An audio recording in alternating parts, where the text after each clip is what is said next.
Can I be honest with you? I used to think being productive meant grinding until I collapsed. More hours, more hustle, more guilt whenever I took a break. You know what I got? Burned out by Tuesday. Maybe you felt that too. That exhausting cycle where you try harder, fail, blame yourself, and start all over. There's a different way to get your life together, one that works with your brain, not against it. I'm going to show you exactly how. Habit by habit. Let's get into it.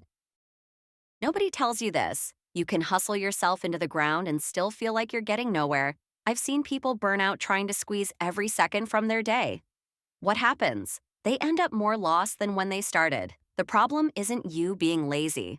The problem is most productivity advice was designed for robots, not humans. What if there was a way to actually get things done without destroying yourself? That's what this is about. Bet you've done this. You get motivated. You make this perfect schedule where every minute is planned. How long does it last? 2 days maybe, then life hits. Bad sleep, surprise quiz, friend needs help. Your perfect plan falls apart, you miss one day, feel terrible, and just quit the whole thing. Worst part? You blame yourself. You think you're the problem, but you're not. The system was broken from the start. Grinding and being smart about energy? Two completely different things. Hustle culture says schedule every minute and feel guilty when you rest. Soft productivity flips that. Instead of rigid hour-by-hour plans, you work in flexible energy blocks. Instead of 50 tasks that make you want to crawl back into bed, you pick a few that actually matter. And rest isn't laziness. Rest is fuel. Athletes don't train 24/7. They recover so they can perform.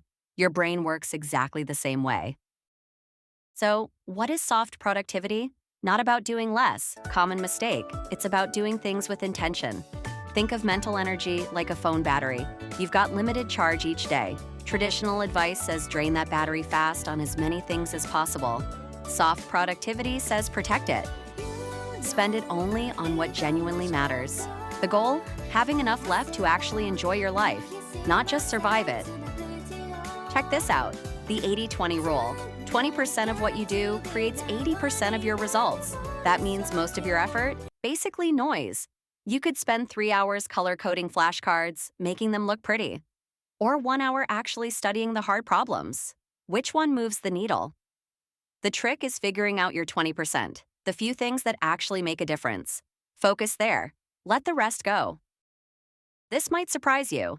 Multitasking is a lie. Your brain can't do 2 thinking tasks at once.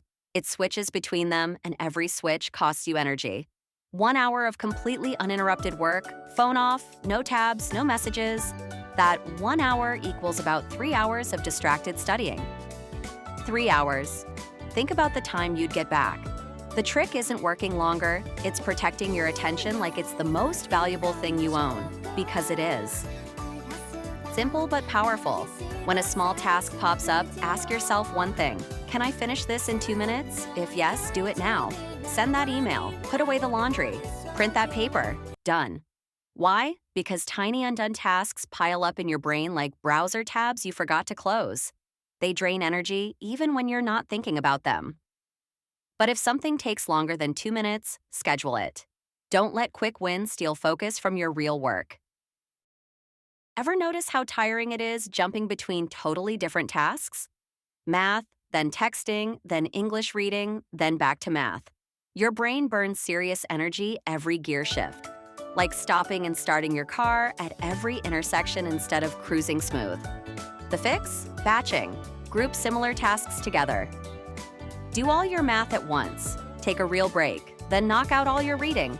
Your brain gets into flow and stays there. Way less friction, way more done.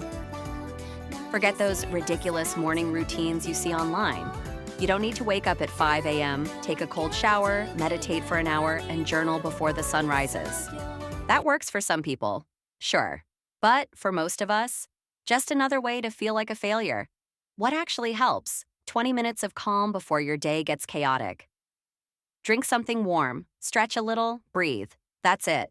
You're not preparing for battle. You're giving your brain a gentle wake-up call, not a fire alarm. Quick question. How many unread messages you got right now? How many emails sitting there? That digital clutter is background noise constantly buzzing in your head. Your inbox shouldn't be a storage unit where things go to die. Treat every message like a tiny decision. Read it, decide what to do, then get it out of your face. 3 folders. To do, waiting for, archive. That's it. When your digital space is clean, something weird happens. Your thinking gets clearer too. People love complicating this stuff. They think they need the perfect app, the right subscription, some fancy system with 17 categories. You don't. You need 3 things: something to track deadlines, something to capture notes, a simple daily list. That's it. Could be your phone's built-in apps. Could be a $5 notebook. The tool doesn't matter as much as using it consistently. Fancy systems fail because they're too complicated. Simple systems survive because they're easy to show up for. This might sting. Willpower is overrated. It's a limited resource, like a muscle that gets tired. If you're constantly fighting the urge to check your phone while it's sitting right next to you, you're wasting energy you could spend on actual work. Stop relying on willpower. Use distance. Put your phone in another room, not silent in your pocket, another room. Make it annoying to get distracted. When you have to actually get up and walk to check social media, suddenly it doesn't seem that urgent. How do these pieces fit together? Think of it like building a house. Foundation is your mindset, that belief that rest matters and intention beats intensity.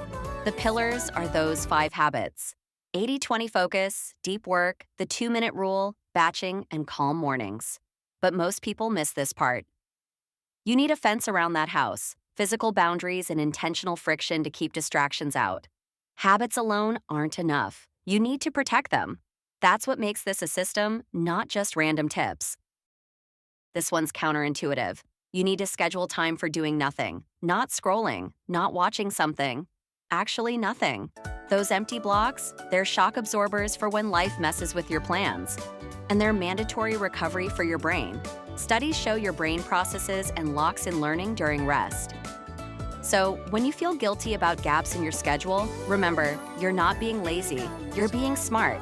Schedule rest like it's an important meeting, because it is. Real talk. What's the point of being productive if you're miserable? Checking boxes off a list means nothing if you're burning out, anxious, just going through the motions. The goal isn't efficiency for its own sake. It's sustainable growth, protecting your mental health, actually being happy while you chase what matters to you. Resting isn't the opposite of productivity. It's part of it. Give yourself permission to pause. Your future self will thank you.